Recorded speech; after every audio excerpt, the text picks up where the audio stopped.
puisque je vais parler d'une personne que j'ai déjà reçue sur cette antenne, qui porte plainte contre Malfurion, le saviez-vous? Je parle ici bien sûr de Loni Besançon, qui est post-doctorant spécialisé en visualisation de données. Il y a quelqu'un qui demande un ban sur YouTube, by the way, si vous voulez sévir au plus vite. Merci d'avance. Et voilà, et je censure à l'écran.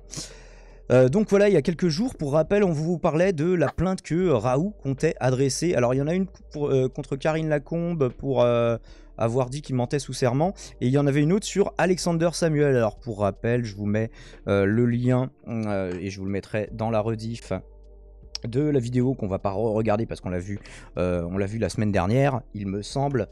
Raoult porte plainte contre un docteur azuréen, en l'occurrence Alexander Samuel, qu'on a aussi reçu sur cette antenne pour info, dans une émission spéciale sur la zététique, si vous souhaitez la voir ou la revoir. Et donc voilà l'extrait où ils en parlent. Et donc aujourd'hui, il se prend une sorte de contre-Uno, Didier Malfurion Raoult. Et ça m'a étonné, et écoutez, ça m'a, je vais suivre ce dossier avec une grande attention, puisque Raoult, qui n'a pas finalement beaucoup souffert de ses prises de décision hasardeuses, de ses errements médicaux, de ses sketchs à répétition sur YouTube, qui a simplement eu un blâme de la part de l'ordre des médecins, et qui a fini par être remplacé à la tête de l'IHU Méditerranée Infection au 1er septembre, je crois. Mais en même temps, le mec a 70 ans. À un moment, il faut arrêter sa carrière, tout simplement. Et donc voilà, Loni Besançon qui nous dit ici sur Twitter, qui nous l'explique à la fois en anglais et en français: j'ai décidé de porter plainte pour diffamation, là encore. Parce que pour info, il porte plainte pour diffamation, Raoult, contre Karine Lacombe et contre Alexander Samuel, contre l'ancien directeur de l'IHU. L'IHU Marseille aura eu recours à plusieurs procédures contre les lanceurs d'alerte qui critiquent leurs travaux, tout en se permettant une communication douteuse, pour le moins. On notera que Éric Chabrière, donc un des bras droits de Raoult, a donc encore dit des sottises en ce qui concerne l'ancien directeur de l'IHU. Pas sérieux d'inviter un lanceur d'alerte spécialiste sur l'éthique médicale poursuivi par la justice pour des essais sauvages dans la rue avec des prises de sang. Alors, comment tu... c'est quand même le meilleur, à mon avis, il fait référence aux travaux de Alex Sam sur les gaz lacrymogènes qui, dans l'organisme, se recombineraient en cyanure, ou je sais plus si c'est en cyanure ou autre chose. Et c'est plutôt pas mal d'aller dans les manifestations pour, voilà, au moins t'es sûr que c'est les gens qui ont été dans les lacrymos, quoi. Sinon, en fait, tu peux aussi le faire en laboratoire, éventuellement, mais dans ce cas-là, c'est que sur la déclaration des gens qui te disent oui, j'ai reçu des gaz lacrymogènes, mais en fait déjà tu induis une sorte de biais. Alors après, est-ce qu'il l'a fait en suivant les règles de l'art ou pas, Alex Sam? Je ne sais pas. Est-ce qu'il a fait signer des papiers? Est-ce qu'il y avait un consentement éclairé des gens, tout ça? Écoutez, faudrait rentrer dans le détail. Mais en tout cas, il est peut-être poursuivi, je sais pas d'ailleurs, on n'a pas de biscuit par rapport à ça, mais il n'est pas condamné. Didier Raoult n'est pas poursuivi. Alors déjà, calme-toi pour le moment. Mais en tout cas, maintenant, il y a une plainte contre Didier Raoult, ça c'est sûr. Et nous verrons ce que ça donne. Alors, et je crois que le thread continuait. Après, où il poke un petit peu la team sceptique. Tu as 100% raison, tu as été traité de terroriste, de harceleur sexuel, c'est vrai. Ils ont dit qu'il planifie... Attends, c'était Raoult qui avait dit de Loni Besançon qu'il planifiait une attaque à la voiture piégée ou la voiture bélier contre l'IHU. Le mec est à l'autre bout du monde en Australie à ce moment-là. Complètement. Il est complètement fou. Et attendez, je dois pouvoir vous le retrouver, ça. C'était dans le couvre-feu numéro 15, ça ne nous rajeunit pas. Voilà, Loni Besançon menace Raoult d'attentat, pour l'interrogation. C'est évidemment pas le cas, donc j'ai mis une voiture. Attendez, on doit pouvoir retrouver parce que généralement je mets les sources. Est-ce que j'y avais pensé ici? Tac. VMmed, je ne sais pas. Ah oui, et puis est-ce que j'avais mis le timer? Ah, j'avais pas mis le timer malheureusement, mais c'était dans la vidéo. Qu'en est-il de l'hydroxychloroquine et de Madame Bic, puisque oui, Elisabeth Bic aussi qui avait détecté plusieurs fraudes dans les travaux de Raoult, et d'ailleurs qui ne dataient pas de l'affaire de la chloroquine, pour certaines qui remontaient avant. Et du coup, les autres liens, c'était quoi? L'hypoxie heureuse, le nouveau et mystérieux symptôme de la Covid-19. Bon, c'était sûrement par rapport à un autre truc qu'on avait abordé.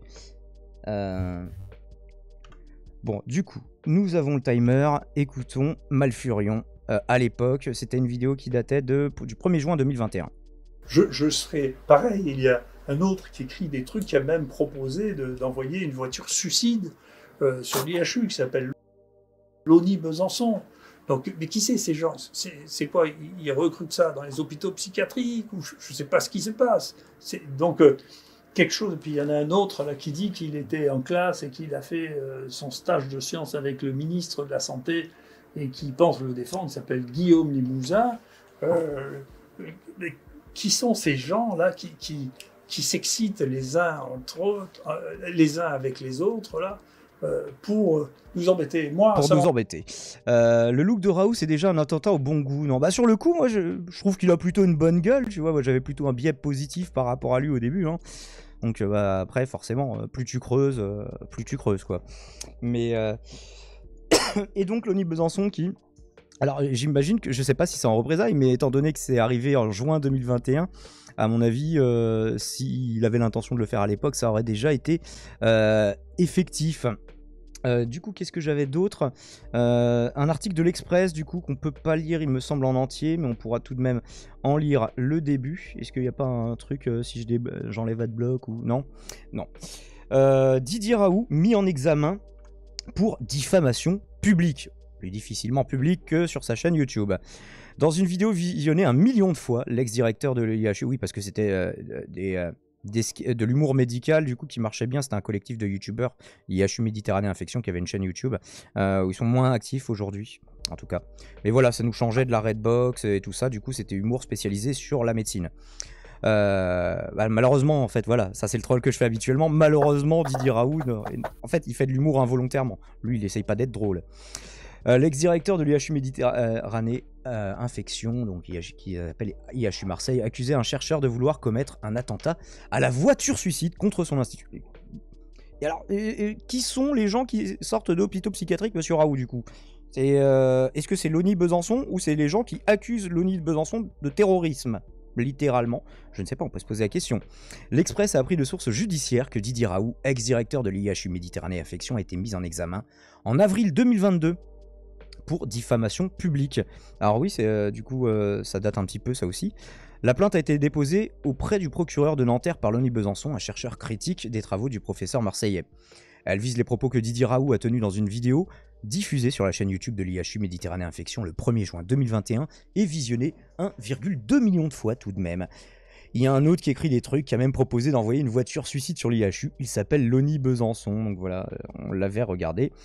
Nous sommes dans le cas d'école de la diffamation. Non seulement il est objectivement établi que mon client n'a jamais dit, écrit ni projeté de commettre un attentat contre l'IHU, mais en plus, ou alors si c'était une voiture suicide de façon métaphorique, il fallait l'expliciter, monsieur Raoult. Mais en plus, il s'agit d'une accusation gravissime dans le contexte actuel de lutte contre le terrorisme que nous connaissons. Ce comportement irresponsable doit être sanctionné par l'institution judiciaire, estime l'avocate de Loni Besançon, maître Pauline Rago. L'accusation de Didier Raoult semble faire référence à un tweet depuis supprimé, publié sur le compte Twitter Mo Adrien. Mais comment faire? Attentat suicide contre Raoult? Boycott de CNews? Twitter et écrire pour informer? Le choix est vaste, indiquait le message. Monsieur Raoult ne pouvait ignorer que ce tweet n'avait pas été publié par mon client. Alors, est-ce qu'il l'avait retweeté ou pas? Je ne sais pas. Le reste de l'article, nous ne pouvons pas le consulter. Et nous verrons, bien sûr, la suite qu'auront ces événements. Est-ce que Raoult restera impuni d'absolument tout ce qu'il a fait? Eh ben, c'est à suivre au prochain épisode. Est-ce que vous avez une réaction, Benjamin, Aurélien, vu que vous êtes à l'antenne avec moi? Et c'est une radio libre, donc si vous souhaitez venir en parler, n'hésitez pas, allez-y, foncez dedans, ça se passe sur Discord. Ah, Aurélien a disparu. Benjamin, est-ce que tu as une réaction? Aurélien, il a fait grève du sujet carrément. On lui passe la parole. Le mec, il a dit non, je découle, j'ai peur. Ah, tiens, là, voilà. Aurélien, tu as eu peur. J'ai réussi à me déconnecter, je ne sais pas comment. Oui.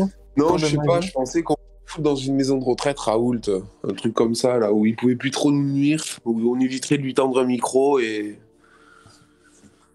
Enfin, je sais pas. Alors, je sais pas, sur la scène du Jamel Comedy Club, en guise de seconde carrière, tu vois. Ouais, éventuellement. mais ça serait vraiment quoi intéressant pour que tu récupères des slams. Après, il est pas vraiment drôle, quoi. Il en devient juste pitoyable avec le temps. Vous pouvez pas comprendre ce que je vous dis. Pourtant, on essaye terriblement fort, Didier Raoult. J'ai pas capté, En tu tout cas, peux ça fait 3 ans que t'essayes, quoi. Ça fait 3 ans qu'on essaye de décrypter, de traduire du Didier Raoult, hein, mais Moi, j'ai malheureusement, abandonné. c'est compliqué. Enfin bon, il suffit de, lire, de voir la gueule des études. Hein. Les billets de temps immortels qui ne sont même plus des billets de temps immortels parce que ce serait simplement sortir les gens de l'étude s'ils n'ont pas pris son médicament assez longtemps, mais il les rebascule dans le groupe test quand ils meurent, donc autant appeler ça un groupe cercueil. Ici c'était la seule chose, c'est juste l'exemple le plus évident, le plus drôle, mais évidemment on regarde la disproportion des groupes, plus de cardiaques, plus de vieux, plus d'obèses dans les groupes contrôle que dans les groupes test. J'ai dit groupe test tout à l'heure, mea culpa. Donc voilà, dans le groupe contrôle, c'est celui où on ne donne pas le médicament. Idéalement, on leur donne un placebo, mais voilà, il a toujours refusé. Parce qu'à la fois, il n'aime pas le groupe placebo, mais il trouve que la colline, c'est joli. Je me mets un rire de psycho pour cette blague. Donc voilà, quelle suite judiciaire à réserver à tout ça. Bah, en tout cas, il pourra pas dire qu'il n'y a pas eu de plainte contre lui. Nous verrons dans les prochaines émissions, évidemment.